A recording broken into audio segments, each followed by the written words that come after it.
Hello, bonjour. Aujourd'hui, on va parler du prince Harry. On va parler de sa relation avec Charles. Le prince Harry avait dit en fait que sa relation avec Charles était un peu compliquée. Il avait dit durant son interview avec Oprah Winfrey et qu'à un certain moment, durant la prise de leur décision de quitter l'Angleterre, le prince Charles ne répondait plus à ses appels. C'est ce qu'il nous avait dit. Donc le prince Harry est revenu il y a quelques semaines de cela en Angleterre pour assister à l'inauguration de la nouvelle statue de sa maman Diana et pour fêter ses 60 ans, s'il avait été bien sûr présente. Et il est parti le lendemain de l'inauguration. Donc ça avait fait un petit tollé avec des gens qui disaient qu'il aurait pu le rester longtemps, mais d'autres se demandaient pourquoi il resterait longtemps si personne dans la famille ne souhaitait vraiment le voir. Donc c'est ce qu'il disait. Alors aujourd'hui dans la presse, il y a une autre rumeur. Comme vous savez, cette chaîne est la chaîne de toutes les rumeurs, bonnes ou mauvaises sur le... Aujourd'hui la rumeur est celle selon laquelle le prince Charles avait prévu un dîner tête-à-tête avec son fils afin de revoir les choses, afin de calmer les choses, d'après certaines personnes. Ces mêmes personnes disent en fait que tous les jours, il angoissait parce qu'il se disait que s'il parle au prince Harry, il irait directement répéter ça à Meghan Markle ou alors il n'était pas sûr si le prince Harry avait un enregistreur pour enregistrer leur conversation. En fait, tout l'article, c'était pour nous dire qu'il pensait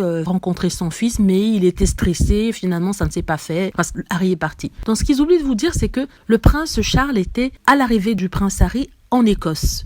Donc l'Écosse par rapport à Londres, ça fait quand même une trotte. Si c'est vrai qu'il souhaitait voir son fils avoir un dîner tête-à-tête, pourquoi il n'est pas resté à Londres? Pourquoi il n'a pas attendu quelques jours avant d'aller en Écosse? Et pourquoi ils nous disent maintenant qu'il souhaitait un dîner tête-à-tête et qu'il avait peur? Pourquoi ces informations-là? On nous dit souvent que la famille royale n'a pas l'occasion de se défendre, mais ça ne les empêche pas de faire circuler les rumeurs. Et c'est de ça que le prince Harry parlait dans son interview en disant qu'ils font tout pour salir sa réputation. Donc ces rumeurs-là viennent soi-disant des sources proches du palais de Clarence House, c'est-à-dire la résidence du prince Charles, qui disent que oui, le prince Charles voulait voir son fils, mais quand ton père veut voir son fils, il fait tout pour le voir. Donc le prince Charles, s'il voulait voir le prince Harry, il ne serait jamais allé en Écosse, il serait resté un jour ou deux avant d'aller en Écosse pour parler au prince Harry, ou alors il aurait dit au prince Harry de rester 1 ou 2 jours pour avoir une discussion. Si le prince Harry est parti, c'est parce qu'on ne l'a pas invité, c'est parce que le prince Charles ne lui a pas demandé de rester pour une discussion, parce que le prince Harry il est ouvert. Il a d'ailleurs dit que c'était son père et que le prince William était son frère, donc il ferait tout pour eux. Donc